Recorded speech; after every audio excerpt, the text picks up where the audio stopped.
दोस्तों, ओम यानी ओंकार, इस शब्द में पूरा यूनिवर्स छिपा है। इसी ओम में ब्रह्मा, विष्णु और महेश तीनों देवता समाये हैं। शास्त्रों और पुराणों में हर मंत्र की शुरुआत ओम से ही होती है।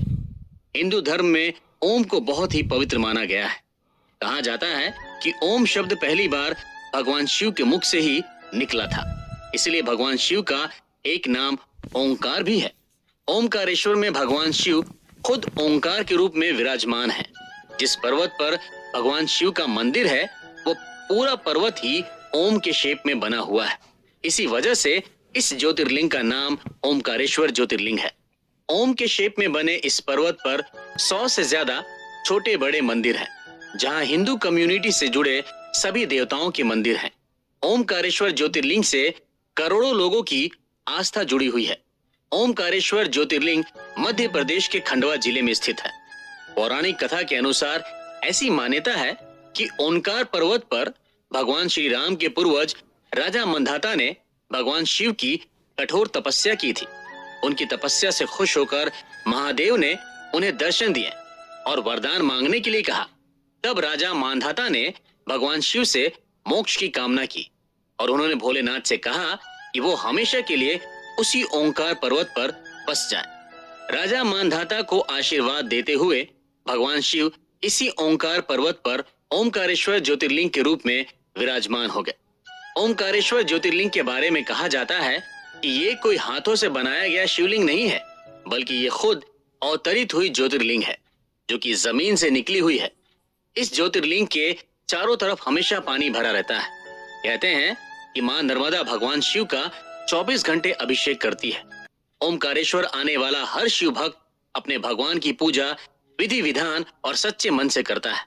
यहाँ पर भगवान शिव का अभिषेक करने से आपकी मांगी हर मन्नत पूरी हो जाती है। कहते हैं इस तीर्थ की रचना भगवान ने खुद अपने हाथों से की थी। ओमकारेश्वर ज्योतिर्लिंग के साथ ही यहाँ पर ममलेश्वर ज्योतिर्लिंग भी है और इन दोनों ही ज्योतिर्लिंगों को एक ही माना जाता है। ममलेश्वर ज्योतिर्लिंग का भी उतना ही महत्व है जितना ओमकारेश्वर ज्योतिर्लिंग का है। इसलिए ओमकारेश्वर ज्योतिर्लिंग के दर्शन करने के बाद भगवान ममलेश्वर के दर्शन किए बिना ये यात्रा अधूरी मानी जाती है। ओमकारेश्वर ज्योतिर्लिंग जिस पर्वत पर बना है वो चारों तरफ से पानी से घिरा हुआ है। इसके एक तरफ नर्मदा नदी बहती है तो दूसरी तरफ कावेरी नदी। जहां पर पर्वत खत्म होता है उस जगह पर दोनों नदियों का मिलन होता है, जिसे कावेरी नर्मदा संगम कहा जाता है।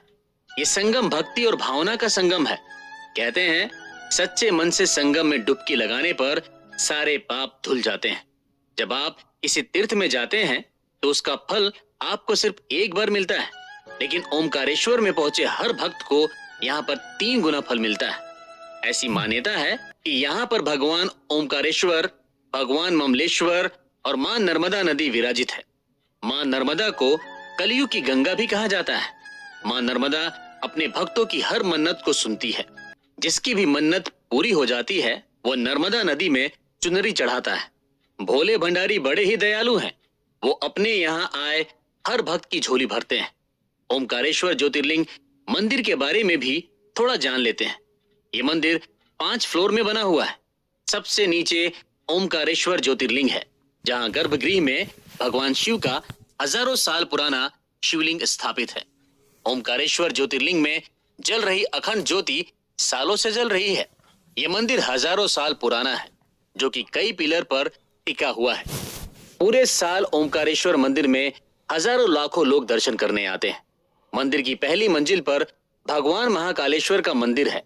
वहीं उज्जैन के महाकालेश्वर मंदिर में दूसरे फ्लोर पर भगवान ओमकारेश्वर का मंदिर है और ये बात अपने आप में अनोखी है। 3rd फ्लोर पर भगवान शिव सिद्धनाथ के रूप में बैठे हैं, तो वहीं 4th फ्लोर पर गुप्तेश्वर महादेव का मंदिर है।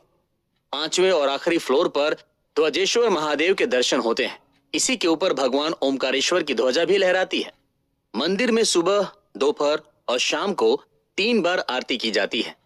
जिस तरह से उज्जैन में भस्म आरती का बहुत ज्यादा महत्व है, उसी तरह से ओमकारेश्वर में शाम को होने वाली शयन आरती का बहुत महत्व है। शाम को ओमकारेश्वर ज्योतिर्लिंग में भगवान शिव का विशेष श्रृंगार किया जाता है। यहाँ पर भगवान शिव पार्वती के खेलने के लिए चौसर बिछाई जाती है।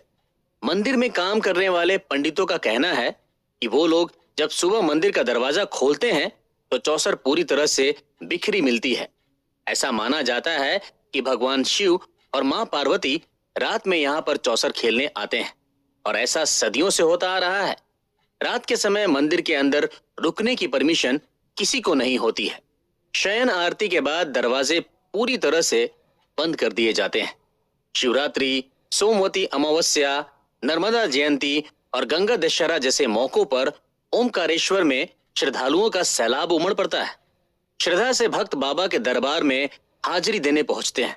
ओमकारेश्वर में देश विदेश से लाखों श्रद्धालु दर्शन करने आते हैं।